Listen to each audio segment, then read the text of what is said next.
এক হাঁড়ি পান্তা ভাত পড়ে আছে, কেউ খাবে না, ওটা হচ্ছে মুরগিকে গুঁড়ো দিয়ে মাখিয়ে দিয়ে দেবো। তো গুড মর্নিং ফ্রেন্ডস, আশা করি তোমরা সকলে ভালো আছো, সুস্থ আছো, আমরাও ভালো আছি। সকলকে স্বাগত আমার নতুন একটা ব্লগে। এই যে আমি আলু ছিলতে বসে গিয়েছি, আর সকালে আমার সব কাজ হয়ে গিয়েছে, বাসি কাজ সব হয়ে গিয়েছে। এখন রান্না করছি। আর আমার হচ্ছে মেয়ে, ছোটো মেয়ে বাড়িতেই আছে, বড়ো মেয়ে টিউশন গিয়েছে। আর তোমাদের দাদা ভাই কাজ থেকে আসবে, তার জন্য গরম গরম ভাত আজকে মানে নাইট করে এলেই গরম গরম ভাত দেয়। আর হচ্ছে দুপুরও গরম ভাত রান্না করে নিই, কারণ সারা জেগে তো নাইট করে, তো ওকে গরম ভাত খেলে একটু ভাল লাগে তাই। তো এখানে আমার আলু কাটা হয়ে গিয়েছে, আর দুটো ভেন্ডি আমার ছোটো মেয়ে কেটে এনে দিয়েছে গাছ থেকে। ওই দুটো ভেন্ডি দিতেই হবে, নইলে ও কান্না করবে। তাই হচ্ছে দুটো ভেন্ডি আর আলু আর সামুদ্রিক মাছ, মূল্য বলতে মরালি মাছ, কে কী বলেন জানি না, তো আমরা ওই মাছ বলেই জানি আমি, আর আমাদের পাশে সকলে ওই মাছেই বলে। আর হচ্ছে পাতলা পাতলা ঝোল দিয়ে বানিয়ে দেবো, ওইটা সকলে খেয়ে নেওয়ার পর তারপরে আবার দুপুরে রান্না তখন করবো। তারই ফাঁকে কী কী কাজ করি অবশ্যই তোমাদেরকে দেখাবো। সকলে ব্লগে থাকো, ফুল ওয়াচ করো। আর 4 জন মিলেই কাজ করেছে আজকে। আমার বর কিছু কাজে হাত লাগিয়ে দিয়েছে, আর আমার 2 মেয়ে বাড়ি একটু গুছিয়েছে, আর আমি আদার্স কাজগুলো করেছি। তো চলো আমার ব্লগটা দেখো, অবশ্যই ভালো লাগবে। এই যে এই মাছ সেদিন 500 এনেছিল, তো এই কিছু রান্না করছি আর কিছু আছে।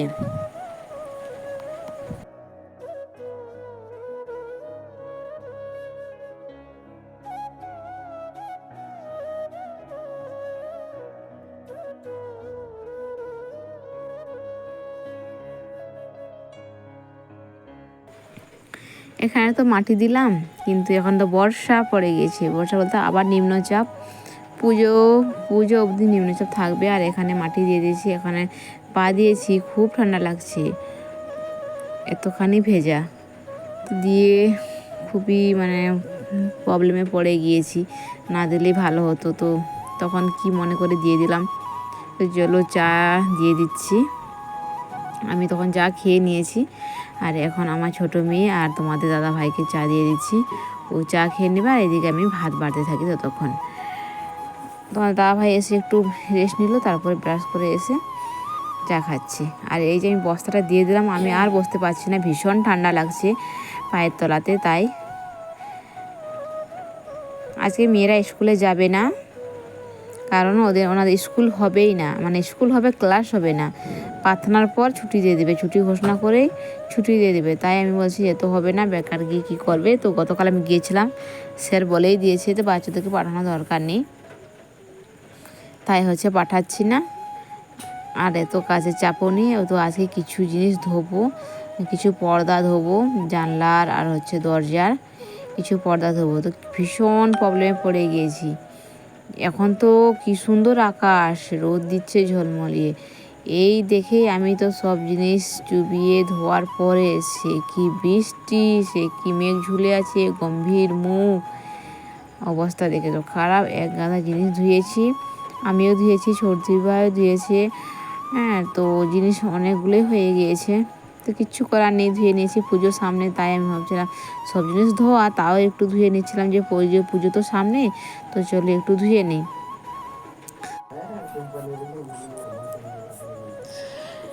তো আমি হচ্ছে এই পরিবারের যোগ্য বউ হতে পেরেছি কি না, আর আমার স্বামীর হচ্ছে যোগ্য তার অর্ধাঙ্গিনী হয়েছে কি না আমি জানি না। মোটামুটি আমি আপ্যায়ন চেষ্টা করি, যতক্ষণ আমি পারি ততক্ষণ কাজ করার চেষ্টাই করি, কিন্তু শুয়ে বসে আমি কাটাই না। যতই আমার শরীর খারাপ হোক আমি কাজ করি। তো ও আমাকে যখন দেখে যে ও পারছে না, তখন আমাকে অনেক সাহায্য করে দেয়। তো এইভাবেই চলছে আমাদের জীবনযাপন। তো চলো, তোমাদের কেমন লাগছে আমাদের জীবনযাপনটা অবশ্যই কমেন্ট বক্সে কমেন্ট করে দিয়ে যেও।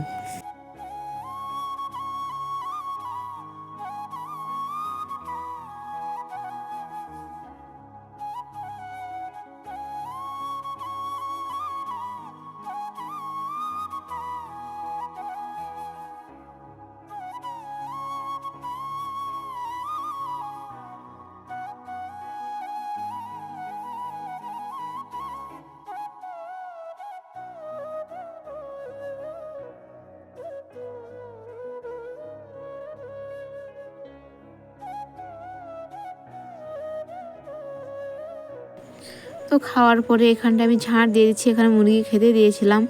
তো এখানে ধানগুলো পড়ে আছে আর মেঘ করে আসছে, তো বৃষ্টি হলে সব ধানগুলো ওখানে বসে যাবে, তখন মুরগি আর খেতে পারবে না, তাই এক জায়গায় জমা করে দিচ্ছি আমি। আর এখানে হাঁটাচলা করতেও ভালো হবে, যাতে মা লক্ষ্মী তো ধান পায়ে করে মারছি, তাই এক সাইডে থাক, মুরগি যখন খাওয়ার ইচ্ছে হবে তখন খেয়ে নেবে। আর এখন ওদের পেট ভরে গিয়েছে তাই খাচ্ছে না।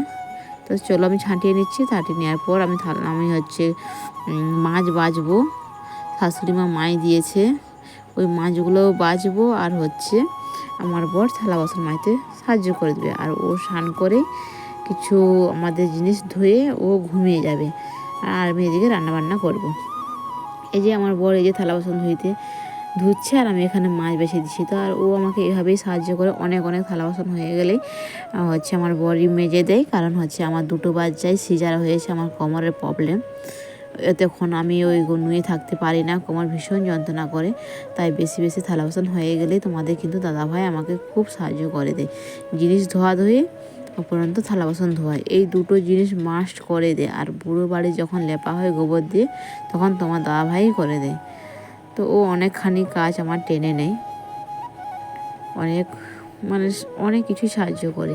আর এইদিকে আমি আজকে রোদ দেখে কত কি মিলেছি, দেখুন তো কত কি, বৃষ্টি এসে যে কত সমস্যায় পড়েছি। এখন তো খুব সুন্দর তোমার দাদাভাই মিলে দিয়েছে কাপড়টা, আমার দেখো কত সুন্দর তোমাদের দাদাভাই মিলে দিয়েছে আমার কাপড়খানা। আর এগুলো সব তোমার দাদাভাই ধুয়েছে, এগুলো চারপাশে শুধু জামা প্যান্ট, আর কিচ্ছু না, কিছু এই যে পুকুর পাড়ে মিলেছে, কিছু ওখানে জায়গা খুলছে না, তাই পুকুর পাড়ের এই তারেতে মিলে দিয়েছে। আর মাঠের কত সুন্দর পরিবেশ, শান্ত একটা পরিবেশ, খুব সুন্দর।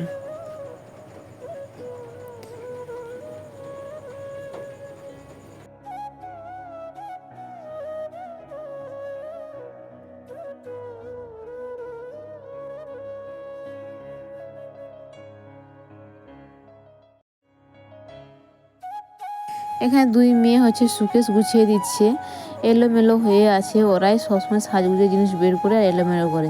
তো এই যে জিনিসগুলো আমার মেয়ে দুটোই গুছিয়ে নিচ্ছে। বৃষ্টি এসেছিল, তো কিছু জিনিস আমি সব তুলে দিয়েছি, তুলে দেওয়ার পর আমি রান্না করতে বসে গিয়েছি। প্রেসার কুকারে ভাত হয়ে গিয়েছে, এখানে মাছ ভেজে নিচ্ছি। আর এখানে আমি বকছিলাম, আমার বরকে বকছিলাম। তো আমাদের কারেন্টের একটু প্রবলেম হচ্ছিলো, সে পাখা ছেড়েছিল, পাখা চলছে না, ল্যাম্পগুলো কেটে গিয়েছে, ওটাই বকছিলাম যে পুজোর সময় এমনিতে হাতে পয়সা করে একটু টানটুন, তারই মধ্যে তুমি আমার আবার খরচ বাড়িয়ে দিচ্ছ, ওটাই আমি বকছিলাম বরকে। তো কী করবো, দিন যখন খারাপ চলে তখন ব্যাগও লাথি মেরে চলে যায়, তাই না, সেরকম একটা অবস্থা হয়ে গিয়েছে। তো এখানে আমি রান্না করছি, আর এখানে আমার 2 মেয়ে খেলা করছে। আমি রোদ দেখতে যাচ্ছি, যেহেতু একটু রোদ বেরিয়েছে কিনা, তো আমি জামা প্যান্টগুলো মেলে দেবো। রোদ বেরোয়নি, আকাশটা দেখছি একটু ফাঁকা হয়েছে। তো এই কিছু জিনিস ভেজা জিনিসগুলো মেয়েরা স্নান করেছিল, ওই জিনিসগুলো মেলে দিয়েছিলাম, আর এখন আমি ওই শাড়িটা মেলে দেবো। অনেক জিনিস তো ধুয়ে নিয়েছি, তো কি করব, সব জিনিস তো আর শুকিয়েনি। এই শাড়িটা কি একটু বাকি আছে, তো আজকে শুকিয়েনি, মানে জল ঝরে গিয়েছে, আর মাড় দিয়েছি শাড়িটাতে, এটাই সব থেকে সমস্যা, একটু রোদ দিলে ভালো মাড় হতো। তো চলো আজকে ব্লগটা কেমন হয়েছে অবশ্যই জানিও, ভালোবাসা দিও, আমি যাতে একটু এগিয়ে যেতে পারি, একটু সাপোর্ট করো। তোমাদের কাছে আমি কিচ্ছুই চাই না, একটু সাপোর্ট চাই, একটু সাপোর্ট করলে আমি তোমাদের কাছে অনেকখানি ঋণী হয়ে থাকবো, অনেকখানি। জানি না তোমরা আমার সাপোর্ট করলে তোমরা কতখানি আমার উপকার করবে, সেটা আমি জানি, আর আমার ভগবান জানে যে তোমরা আমার পাশে থাকলে কতখানি আমার উপকার হবে। তো চলো আজকে মতো